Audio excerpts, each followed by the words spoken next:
સુંદર નગરમાં બે ભાઈ રહે છે। મોટા ભાઈનું ભાગ્ય જાગેલું છે, ભાગ્ય જોર કરે છે। એટલે મોટા ભાઈના ઘરે તો અનાજથી લબાલબ ભરેલા ખેતરો, પાણીથી છલોછલ ભરેલા કુવા, દીવાઓથી ઝગમગતી હવેલી, ગોળ હોય ત્યાં માખીઓ આવે। એટલે મોટા ભાઈના ઘરે તો નાના મોટા લોકોની અવરજવર રહે। દિવસે મહેફિલ ઉડે અને રાત્રે ડાયરાઓ જામે। મોટા ભાઈને મોટા ભાઈની પત્ની રાજાશાહી સુખ ભોગવી રહ્યા હતા। બીજી બાજુ નાના ભાઈનું ભાગ્ય સૂતેલું છે, એટલે એના ખેતરે ધાન કીડા ખાઈ ગયા, કૂવામાં પાણી સુકાઈ ગયા, ખેતરની જમીન પાણી વગર સુકાયેલી પડી છે। નાનો ભાઈ અને એની પત્ની નાનકડી ઝૂંપડીમાં રહે છે। ખાવાના ફાફા પડવા લાગ્યા। કોઈ દિવસ ક્યાંક મજૂરી મળે તો એક ટાઈમનો રોટલો ખાય। એક દિવસ મોટા ભાઈના ઘરે જમવાનું રાખેલું હતું। ગામ આખાને આમંત્રણ આપ્યું, પણ નાના ભાઈના ઘરે કહ્યું નહીં। 2 દિવસના ભૂખ્યા પતિ પત્ની પોતાની ઝૂંપડીમાં બેઠા વાતો કરી રહ્યા હતા। મોટા ભાઈએ આપણને ઘરના માણસોને પણ આમંત્રણ ન આપ્યું। ભાગ્યના જોરે કુબેર દેવતા મોટા ભાઈના ઘરમાં બેઠા છે, આપણા જેવા ગરીબ માણસને કોણ બોલાવે? પત્નીએ કહ્યું। નાના ભાઈને મનમાં દુઃખ તો ઘણું થતું હતું, બહુ સમજણ હતી, એટલે કહ્યું, બધાને આમંત્રણ આપતા આપતા આપણને ભૂલાઈ ગયું હશે। આપણે ઘરના કહેવાય, આપણે શેનું આમંત્રણ જોઈએ? આપણે કાલે એમના એમ જતા રહીશું। પુરુષ ભેગા હું જમી લઈશ અને સ્ત્રીઓ જમવા બેસે ત્યારે એમના ભેગી તું જમી લેજે। પત્નીએ બહુ આનાકાની કરી, પણ નાનો ભાઈ માન્યો નહીં। વળી પાછા 2 દિવસના ભૂખ્યા એટલે સ્વાભિમાનને ખૂણામાં મૂકી દીધું। સૂરજ ઉગ્યો અને ગામ આખાની સાથે ગરીબ પતિ પત્ની પણ મોટા ભાઈના ઘરે જાય છે। પુરુષો બધા ઊભા થયા, જમવા એમની ભેગો નાનો ભાઈ પણ ઊભો થયો। મોટા ભાઈ નાના ભાઈને જોઈ લે છે અને એને કહ્યું, અરે ભાઈ, તું પણ આવ્યો છે? તું ક્યાં મહેમાનનો ભેગો જમવા જાય છે? તું તો ઘરનો કહેવાય, અહીંયા આવ, બેસી જા, આપણે બધા પરિવાર ભેગા બેસીને જમીશું। નાના ભાઈને મનમાં થોડી ટાઢક મળી કે આવીને સારું કહ્યું। પુરુષ બધા જમી રહ્યા અને સ્ત્રીઓ ઊભી થઈ, એની સાથે નાના ભાઈની પત્ની પણ જમવા ઊભી થઈ। મોટા ભાઈની પત્ની એને જોઈ જાય છે અને કહ્યું, અરે દેરાણી, તું પણ આવી છે? તું ક્યાં મહેમાનો ભેગી જમવા જાય છે? આ બાજુ આવી જા, અહીંયા બેસ, આપણે ઘરના બધા ભેગા બેસીને જ જમીશું। મોટા ભાઈનો પરિવાર અને નાના ભાઈ અને તેની પત્ની સાથે બેઠા છે, ત્યાં મોટા ભાઈ બોલ્યા, અરે તમે બંને ઘરના છો, મહેમાન જમી રહ્યા છે, એટલે તમે થોડાક એઠા વાસણ ધોઈ લો। નાનો ભાઈ અને તેની પત્ની તો વાસણ ધોવા બેસે છે। એઠાથી ભરેલી થાળીઓ અને મિષ્ટાનોથી સુગંધ 2 દિવસથી ભૂખ્યા પતિ પત્નીના મનને વ્યાકુળ કરે છે, છતાં પણ તેઓ વાસણ ધોઈ રહ્યા છે। બપોરનો તડકો પણ માથે ફૂટી રહ્યો છે। ધીરે ધીરે કરતા બધી સ્ત્રીઓ જમી ગઈ છે, બધા પુરુષો જમી ગયા છે, આખું ગામ જમી જાય છે। પતિ પત્નીને એમ કે મોટા ભાઈ ભાભી બોલાવે ત્યારે જમવા જઈએ। આમ ને આમ રાતના 10 વાગે છે। આટલું લાંબુ જમણવાર ચાલ્યું, પણ નાના ભાઈ અને પત્નીને કોણ જમવા બોલાવે? થાકેલા પાકેલા પતિ પત્ની ભૂખ્યા પેટે ઘરે આવે છે। ભૂખ્યા પેટની બળતરામાં આંખમાં ઊંઘ આવવા દેતી નથી। રાતના 12 વાગે છે। થોડા દૂધ જેવા સફેદ કપડાં પહેરેલો એક પુરુષ ઝૂંપડીમાં દાખલ થાય છે। નાના ભાઈને સાદ પાડ્યો, તમે 2 માણસો વાસણ ધોતા હતા, ત્યાં પાણીની અંદર 2 થાળીઓ પડેલી છે। સવારે જ્યારે તારો મોટો ભાઈ થાળીઓ ગણશે અને 2 થાળીઓ ઓછી દેખાશે, ત્યારે તારા ઉપર ચોરીનો ગુનો થશે। તેથી તું હમણાં ને હમણાં જા અને એ 2 થાળીને ધોઈને બધા વાસણ ભેગી મૂકી આવ। પણ તમે કોણ છો? નાનો ભાઈ બોલ્યો, હું તારા મોટા ભાઈનું ભાગ્ય છું। મને તારા ઉપર દયા આવી એટલે હું તને ટકોર કરવા આવ્યો છું। અરે પણ મારું ભાગ્ય ક્યાં સૂતું છે? તારું ભાગ્ય હિમાલયમાં બોરડી નીચે સૂતું છે। હજી તો તારે 6 મહિના કાઢવાના છે, પછી તારું ભાગ્ય જાગશે। આટલું કહીને મોટા ભાઈનું ભાગ્ય તો જતું રહે છે। અરે રે, એટલા સુધીમાં તો મારી દશા કેવી થઈ જશે? નાનો ભાઈ ખાટલા ઉપર ઊભો થાય છે। મેં નિંદરમાં કોઈ સપનું જોયું? જે હોય તે, હું એકવાર મોટા ભાઈના ઘરે જ્યાં વાસણ ધોતા હતા ત્યાં જઈને જોઈ તો આવું। સાચે જ નાનો ભાઈ ત્યાં જઈને જોવે છે તો એઠવાડાના પાણીમાં 2 થાળીઓ પડેલી હતી।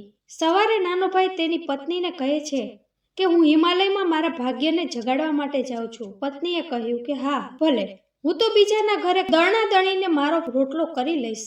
નાનો ભાઈ તો હિમાલયની યાત્રા માટે નીકળી જાય છે। થાકેલો પાકેલો નાનો ભાઈ હિમાલય તો પહોંચી જાય છે, પણ ત્યાં બોરડીનું ઝાડ ગોતવું ક્યાં? રખડી રખડીને થાક્યા પછી એક ઝાડની છાયામાં સૂઈ જાય છે।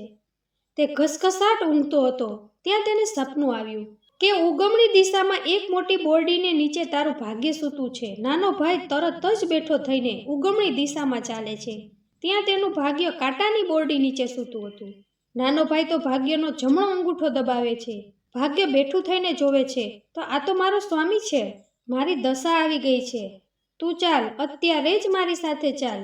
અરે પણ હજી તો 3 મહિનાની વાર છે. મારી નીંદર કાચી છે. હું 3 મહિના પછી જાગીશ. પણ એટલા દિવસોમાં તો અમારું ઉથલ પાથલ થઈ જશે. અમે લોકો ખાધા વિના મરી જાશું. ભાગ્ય નાના ભાઈને કોઈની સાથે ન હોય તેવા 2 અનમોલ રતન આપે છે. આ 2 રતન વેચીને તું 3 મહિના ચલાવી લેજે, પછી તો હું જાગી જઈશ.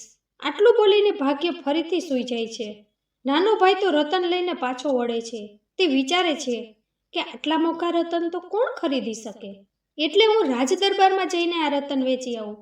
એવામાં રાજમહેલમાં ઘટના એવી બને છે કે રાજાની કુંવરી પાસે માથાના નાખવાના 2 રતન હતા. તે રતન કુંવરી ક્યાંક મૂકીને ભૂલી જાય છે. ત્યારે જ રાજા પાસે નાનો ભાઈ પેલા 2 રતન વેચવા આવે છે. રાજાને થયું કે આ રતન તો મારા જ છે અને આ માણસે એને ચોરી લીધા છે, એટલે અહીં મારી પાસે વેચવા આવ્યો છે. એટલે તો રાજાએ કંઈ પણ જાણ્યા વિના નાના ભાઈને જેલમાં પૂરી દીધો. આમ કરતાં કરતાં 3 મહિના વીતી ગયા. પેલી બાજુ નાના ભાઈનું ભાગ્ય પણ જાગી જાય છે. એક દિવસ રાજાની કુંવરીને તેના ઓરડામાંથી તેના 2 રતનો મળી જાય છે. રાજાને થયું કે મેં પેલા નિર્દોષ વ્યક્તિને જેલમાં નાખી દીધો છે. તેના રતન મારા રતન કરતાં કેટલા મૂલ્યવાન છે. નાના ભાઈને રાજા જેલની બહાર કાઢે છે. માફી માગીને તેને રાજમહેલમાં મહેમાન થવાનો આગ્રહ કરે છે. નાનો ભાઈ તો નવા કપડાં પહેરીને નાઈ ધોઈને તૈયાર થાય છે. મોઢા ઉપર ભાગ્યની ચમક અને રાજા તેને જોઈને વિચારે છે કે કોઈ રાજકુમારથી પણ વિશેષ આ રૂપાળો યુવાન છે. મારી એકની એક કુંવરીના લગ્ન આ યુવાન સાથે કરાવી દઉં તો તે રાજપાટ સંભાળી લેશે અને હું શાંતિથી જાત્રાએ નીકળી શકું. નાનો ભાઈ ના પાડે છે કે હું પરણેલો છું. મારી પત્ની મારા ઘરે રાહ જોતી હશે, પણ રાજાનો હુકમ આવ્યો છે. કુંવરી સાથે લગ્ન તો કરવા જ પડશે. નાનો ભાઈ એ નગરીનો રાજા બની જાય છે. પણ તેને તેની પત્નીની ચિંતા પણ થવા લાગી કે મારી પત્ની શું કરતી હશે, મારા ભાઈઓ શું કરતા હશે. એટલે નાનો ભાઈ પહેલા જે નગરમાં રહેતો હતો ત્યાં સંદેશો મોકલાવે છે કે આ નગરનો એક રાજા દાન દક્ષિણા આપી રહ્યો છે, એટલે ગામના બધા લોકોએ દાન દક્ષિણા લેવા આવવું જોશે. પેલી બાજુ મોટા ભાઈનું ભાગ્ય સૂઈ જાય છે. ખેતરનો પાક સુકાઈ જાય છે. કૂએ પાણી ઊંડા જતા રહે છે. ઘરમાં દાગીના અને રોકડ રકમની ચોરી થઈ જાય છે. નાની ઝૂંપડીમાં મોટા ભાઈને રહેવાનો વારો આવી જાય છે. બધા ગામના લોકોની સાથે મોટા ભાઈનો પરિવાર અને નાના ભાઈની પત્ની નગરમાં દાન દક્ષિણા લેવા જાય છે. રાજમહેલમાં બધા આવે છે. તેમાંથી રાજા પોતાના ભાઈ ભાભી અને પોતાની પત્નીને ઓળખી જાય છે. તેથી તેણે હુકમ કર્યો કે આ ત્રણેયને આ રાજમહેલમાં મહેમાન બનીને રહેવાનું છે. દેરાણી જેઠાણી અને મોટો ભાઈ સુખેથી દિવસો પસાર કરી રહ્યા હતા. આમ ને આમ દિવસો પસાર થતા જતા હતા, પરંતુ નાના ભાઈની પત્ની રોજ તેના પતિને યાદ કરીને દુઃખી થાય છે. નાનો ભાઈ જે રાજા હતો તેને પણ પોતાની પહેલી પત્નીની ચિંતા હતી. એક વખત રાજા દાસી સાથે તેની પત્નીને કહેવડાવે છે કે રાજા પોતાના કક્ષમાં નાના ભાઈની પત્નીને બોલાવે છે. નાના ભાઈની પત્ની રાજાના કક્ષમાં જાય છે. તેનો પતિ હતો ત્યાં જઈને ઊભી રહે છે. ત્યારે રાજાએ કહ્યું કે આ ગંગાજળથી મારે નાહવાનું છે અને તમારે એમાં મદદ કરવાની છે. નાની વહુ તો થોડી અચરજમાં પડી કે પારકા પુરુષને કેમ નવડાવાય, પણ રાજા છે, આટલા દિવસથી તેનું ખાઈએ છીએ, તેથી ના તો ન જ પાડી શકાય.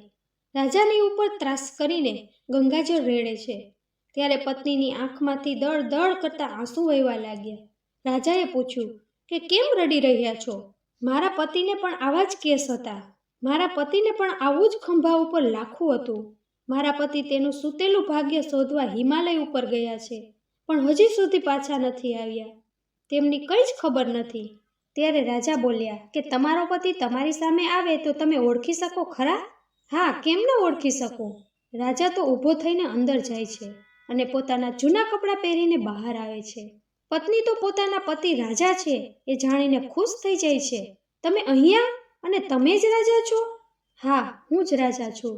પતિ પોતાની પત્નીને બધી જ વાત સંભળાવે છે. નાનો ભાઈ પોતાના મોટા ભાઈ ભાભીને બોલાવે છે. મોટા ભાઈ અને ભાભી તેના નાના ભાઈને ઓળખી જાય છે. નાનો ભાઈ બોલ્યો, આજથી મારું ભાગ્ય જાગી ગયું છે.